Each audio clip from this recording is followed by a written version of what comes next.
A man was called to the emergency room late at night and was about to go for surgery. He didn't expect that when he opened the door, he found that the person who was going to the surgery was actually his wife. Recalling the symptoms and reasons of the patient mentioned by his colleagues, the patient was sent to the hospital because of corpus luteum rupture, and the reason was that the relationship was too intense. The man looked at the two people in front of him and suddenly realized it. Now recalling everything that happened before, there is a trace. The woman is the scumbag's dance teacher. She is 6 months pregnant and still runs out every day. The reason is to teach the scumbag dance so that he can participate in the dance competition. The man didn't pay much attention because he was an acquaintance, but he missed the intimate behavior between the scumbag and the woman before going out. Because of the mask, the wife did not recognize the man as her husband, and she begged the man to hold her child, saying that this was conceived with great difficulty with her husband. A colleague said that he was anxious now. What had he been doing before?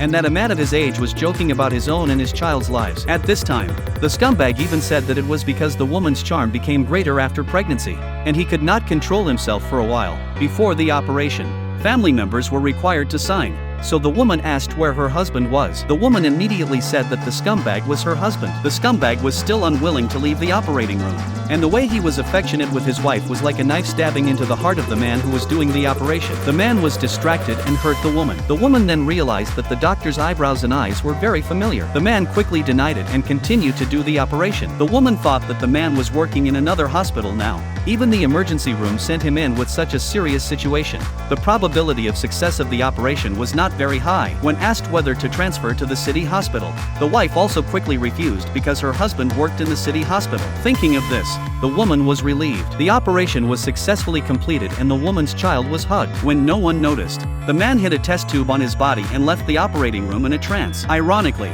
the scumbag also thanked the man. Seeing the man in a state of dismay, the colleague hurried over to ask and thanked him for coming to help. If it weren't for the man's help, there might be a major medical accident. The man asked his colleague for a favor and took out the test tube that he had just hidden on his body. It was a little amniotic fluid that he had secretly taken from the woman during the operation. Then he pulled out a few of his hair on the spot and gave it to his colleague, asking the colleague to help do a paternity test. Looking at these two things, the colleague seemed to know something.